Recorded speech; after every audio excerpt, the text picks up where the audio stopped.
C'est un très court évangile.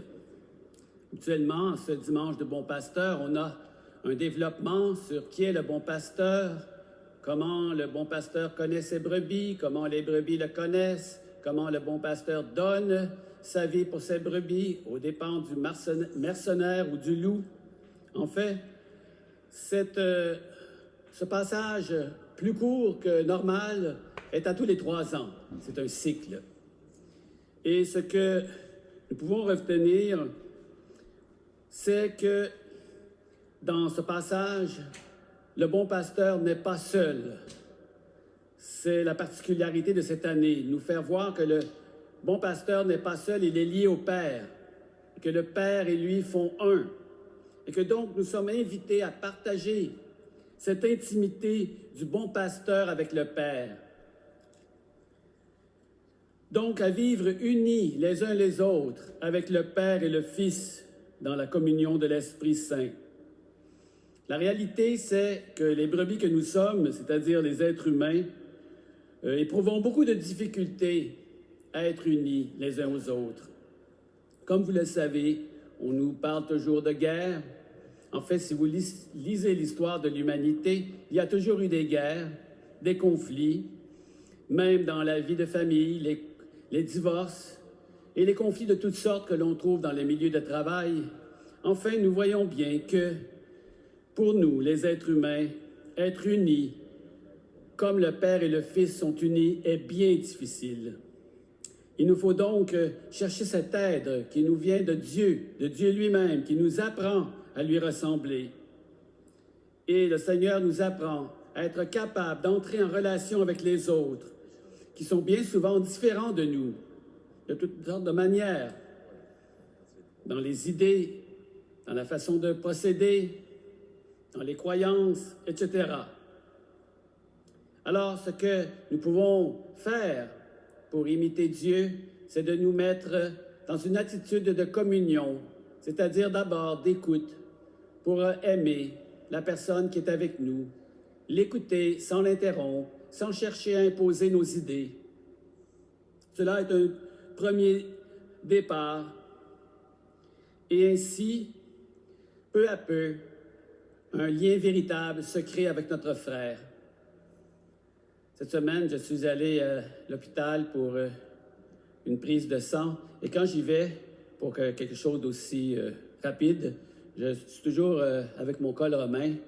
Je ne cherche pas à changer mon apparence, donc je suis identifié. Et je remarque qu'à chaque fois, on me parle, ou presque à chaque fois, on me parle. Cette fois-ci, c'est quelqu'un qui me demande qui je suis. J'étais dans l'ascenseur et là, je lui dis qui je suis. Et moi, je lui demande, est-ce qu'il est catholique ou protestant? Il me dit qu'il est évangélique. J'ai dit, ah oui, bon. Et où est ton église? Et son église était sur la rive sud. Il y en avait un autre dans l'ascenseur qui a dit, moi aussi, je vais à cette église-là. C'est une église évangélique. Alors, j'ai dit, c'est bien, nous sommes tous frères. Et là, ils étaient très contents que je leur parle et qu'on vive cette communion, malgré qu'on ne pratique pas dans exactement la même foi. Nous sommes chrétiens, mais de différentes dénominations. Ça, c'est, je pense, une attitude que nous pouvons développer quand nous rencontrons quelqu'un de différent de nous. C'est pas toujours facile, cependant. Comme j'ai déjà vécu une expérience contraire, alors que j'étais sur la rue, et là, on m'a encore apostrophé, me reconnaissant comme un prêtre. C'était des évangélistes qui, cette fois-ci, m'accusaient de prier Marie. Et je ne pouvais pas trahir ma foi. Je devais donc dire que oui, pour moi, Marie, elle était importante dans ma vie et qu'elle était une véritable personne avec qui j'entrais en relation, même si elle me disait que je n'avais pas le droit, parce qu'elle interprétait l'Écriture ainsi. Donc, dans ce sens, on pourrait dire, est-ce que Marie est un obstacle à l'unité? Non. Marie n'est pas un obstacle à l'unité, Marie est une étape à l'unité. Car le jour où nos frères chrétiens qui pensent différent de nous adhéreront à la Sainte Vierge, reconnaîtront qu'elle est vraiment une mère qui intercède en notre faveur, comme elle a intercédé à Cana, eh bien, il y aura un rapprochement encore plus grand entre chrétiens et nous pourrons vraiment rêver d'une unité accomplie. Même quand il y a eu le nouveau pape, comme vous savez, toutes sortes de journalistes ont émis toutes sortes d'opinions. Et il y en a un qui avait dit que le pape avait prié Marie et que ce n'était pas bon parce que Marie est considérée comme un modèle de femme traditionnelle et non pas comme une femme moderne libérée. Aïe, aïe, aïe, aïe, aïe, aïe. Eh bien, cette fausse conception de Marie pourrait être corrigée par nous en découvrant que Marie est au contraire la femme la plus libre, la plus épanouie, la plus aimante de toutes les créatures. Et pourquoi? Parce qu'elle est en Dieu, elle est dans la vie de Dieu, elle est la plus proche de Dieu.